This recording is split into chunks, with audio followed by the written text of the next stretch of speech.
Hello. Alors ce matin, j'ai envie de vous partager le fait que nous aussi, nous avons besoin de renforcement positif et qu'il est hyper important de penser à fêter les petites victoires. C'est-à-dire qu'on a des goals perso. Ma croyance est, ou en tout cas mon choix pour l'instant, c'est de ne pas les imaginer trop fermés. Mais en tout cas, on a une direction vers laquelle on veut tendre. Si on aime le sport de haut niveau avec les chevaux, c'est ça. Si notre truc, c'est de développer je ne sais pas quoi dans notre business, c'est de tendre, voilà. Et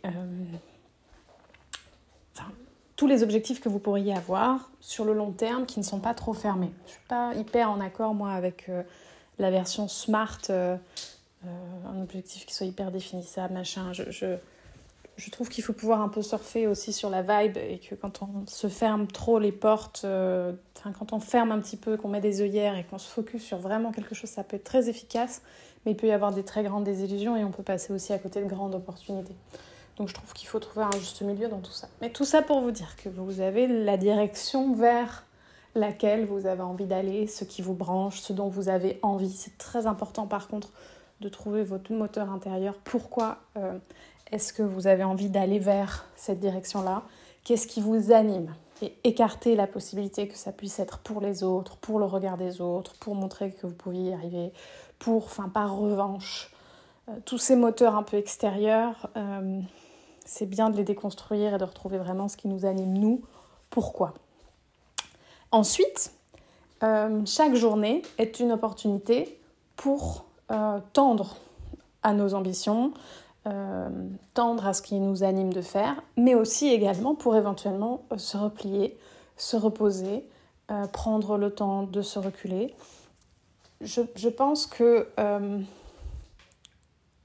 on est dans les chevaux un type de sportif où on n'a pas... Alors il y a des saisons de concours, mais elles sont très étendues, vu qu'en fait finalement on a un peu des saisons toute l'année, des concours toute l'année, et en plus de ça, en hiver, c'est le moment où on dresse, avant de stabiliser pour la saison. Donc en fait, on fait partie des sportifs qui n'avons pas cette vraie période de retrait.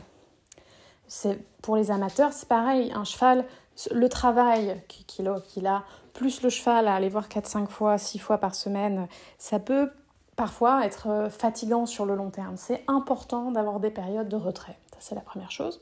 Et qu'à chaque fois qu'on fait quelque chose de positif dans notre journée, un tout petit pas vers nos objectifs, mais ça peut aussi être avoir pris le temps de se reposer, le lendemain être boosté plein d'énergie pour pouvoir de nouveau mordre la vie à pleines dents et, j'aime pas le verbe attaquer, mais reprendre notre chemin. Et hop, on a fait un pas. Et c'est hyper important de fêter les petites victoires.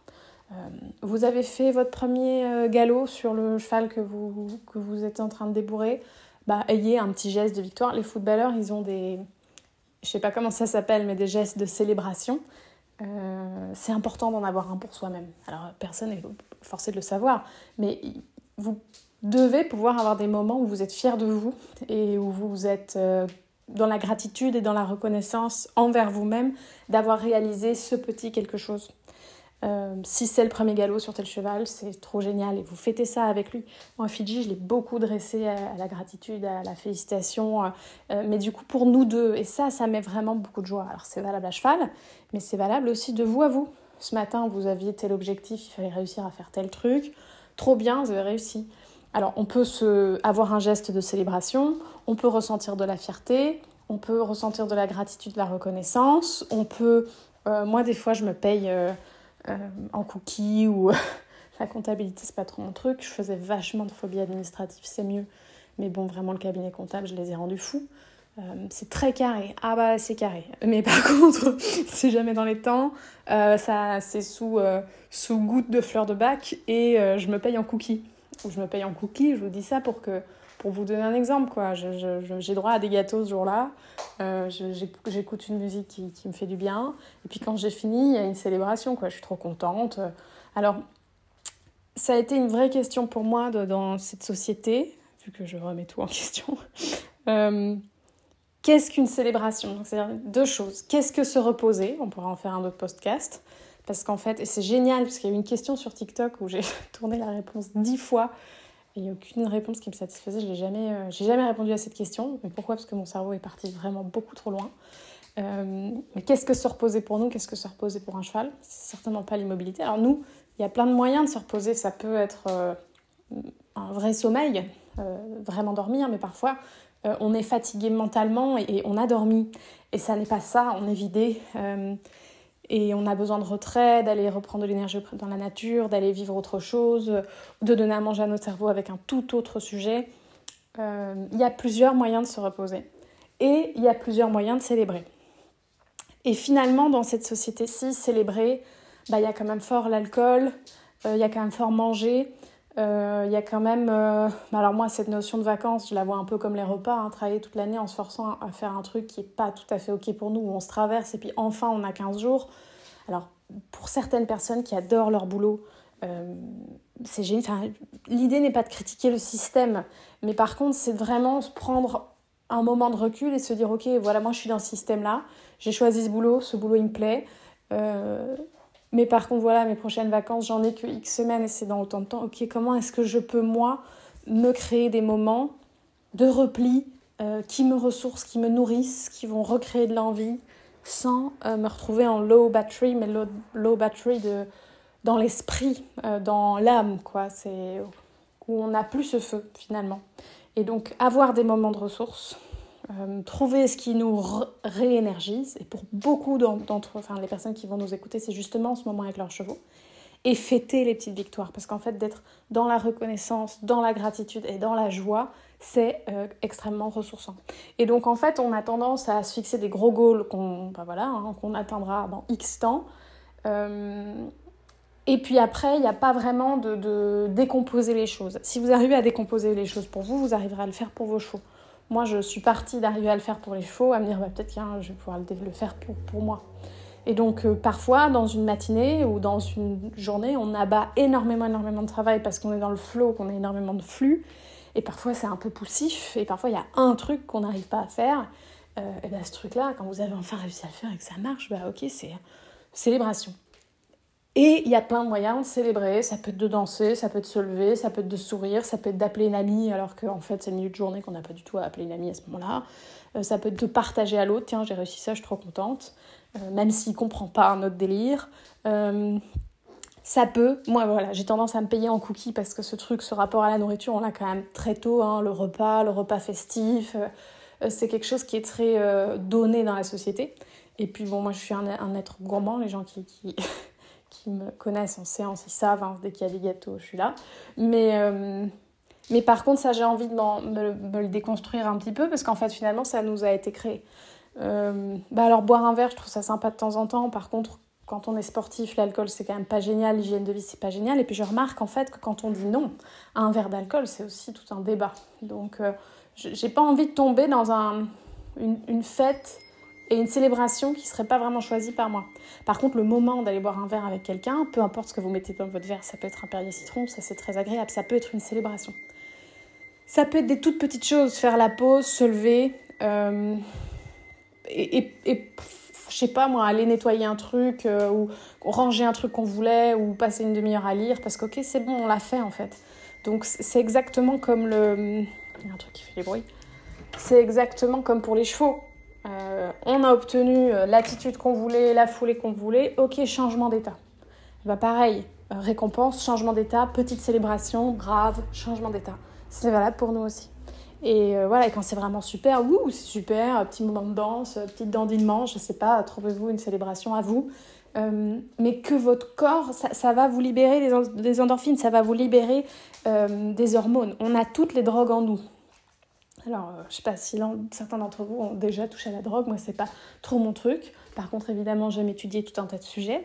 Et en fait, on a toutes les drogues en nous. Quand on se blesse, le corps libère les drogues qui vont faire que dans un premier temps, la douleur sera un petit peu inhibée, qu'on puisse sauver notre vie.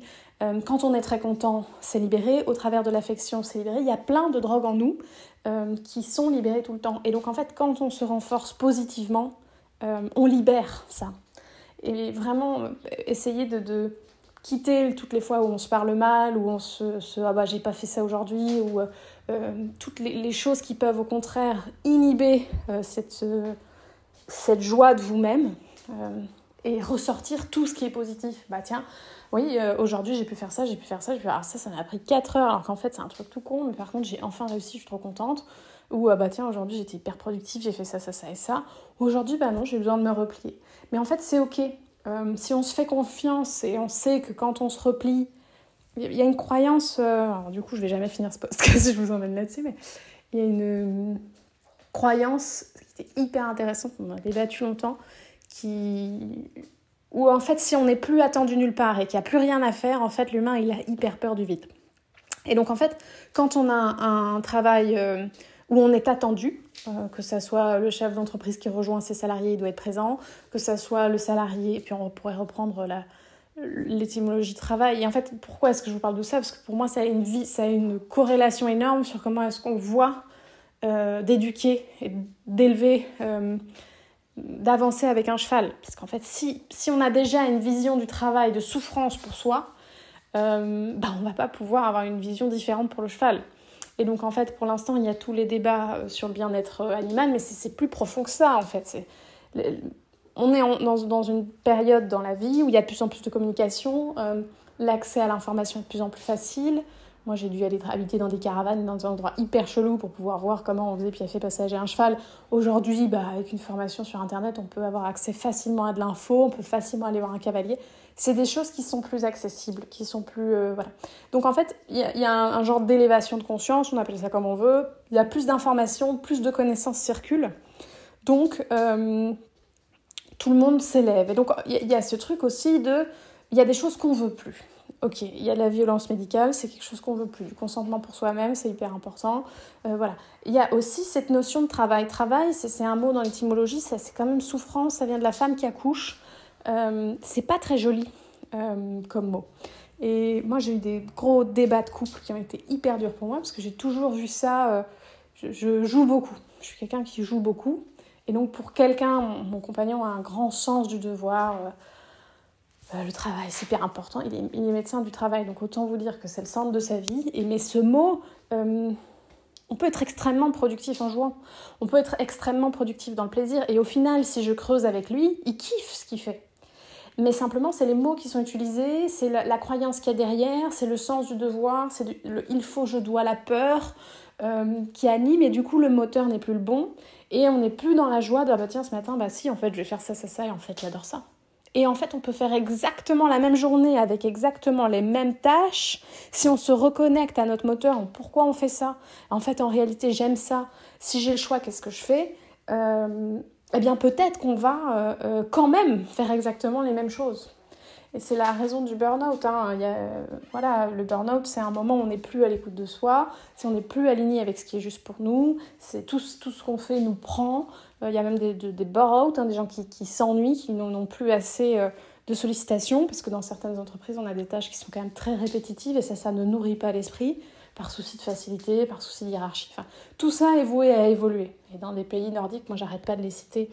Du coup, c'est bien, ça a inspiré 2-3 trucs autour de nous, mais... Et si on avance par rapport à ça, l'éducation est vue différemment, la notion de travail est vue différemment. Pour moi, vous pouvez arriver en short et en tongs et faire un boulot extraordinaire, alors qu'aujourd'hui, il y a encore combien de banquiers sont là en train de nous recevoir en costard-cravate ? Est-ce que pour autant, c'est des meilleurs banquiers ? Non, mais la croyance populaire fait qu'aujourd'hui, on croit que le type, parce qu'il est en costard-cravate, il réussit mieux. Bon. Voilà, tout ça, mais pourquoi est-ce que je vais aussi loin ? J'ai un cerveau qui part trop loin, je sais. C'est parce qu'à partir du moment où on voit le travail comme de la souffrance, de l'obligation, quelque chose de contraignant pour nous, eh bien, on risque de poser ça sur les chevaux. Et finalement, tout ce qui est bien-être animal, c'est la manière dont on va héberger le cheval, son environnement, la manière dont on va le nourrir, mais la manière dont on va communiquer avec lui au quotidien. Est-ce qu'on fait des gestes pour alléger les choses, pour améliorer la communication ? Ou est-ce qu'on fait des gestes qui sont brutaux, pas dans l'écoute, dans une certaine violence ? Il y a un mot qui est hyper important aussi, c'est la considération. La considération. Il y a des chevaux qui peuvent ne pas être considérés, tout comme des humains qui seront sans affection, sans considération. Et finalement, le manque de reconnaissance, le manque d'échange peut mener à une bien plus grosse souffrance. Alors, l'idée n'est pas de minimiser des souffrances physiques, mais qu'une souffrance physique. Et tout ça est en train d'éclore, on est en train de parler de tout ça, mais alors voilà, machin va être choqué de ça, truc. Et en fait, on est en train de se dire, ok, il y a plein de choses qu'on n'accepte plus, mais ok, il y a plein de choses qu'on n'accepte déjà plus pour nous-mêmes. Et qu'est-ce qu'on fait pour nous-mêmes ? Parce qu'en fait, la manière dont vous allez traiter vos chevaux, la manière dont vous allez échanger avec vos chevaux, la finesse de communication que vous aurez avec vos chevaux, dépend de la finesse de communication que vous aurez avec vous-même.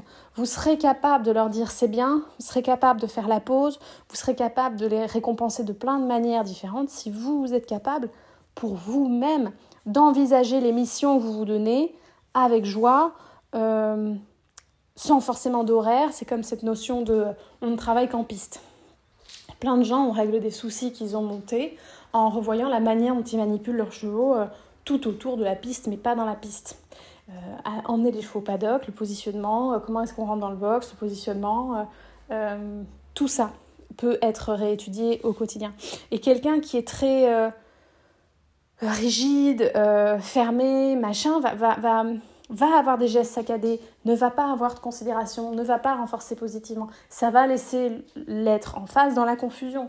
Et en fait, il n'y a pas de moment où on travaille. Il n'y a pas de moment où on est... C'est-à-dire, c'est comme les repas. Si vous avez faim et que vous avez besoin de manger une pomme à 15h30 et que ça n'a aucun sens, ou je sais pas moi, à 14h20, mangez votre pomme à 14h20. Est-ce qu'il faut vraiment manger parce que tout le monde mange à 13h ? Je sais pas. Si vous n'avez pas faim, en fait, non. Ouvrez-vous un bouquin, allez vous aérer l'esprit.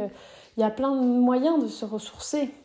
Eh bien, il en va de même pour faire évoluer votre relation avec votre cheval.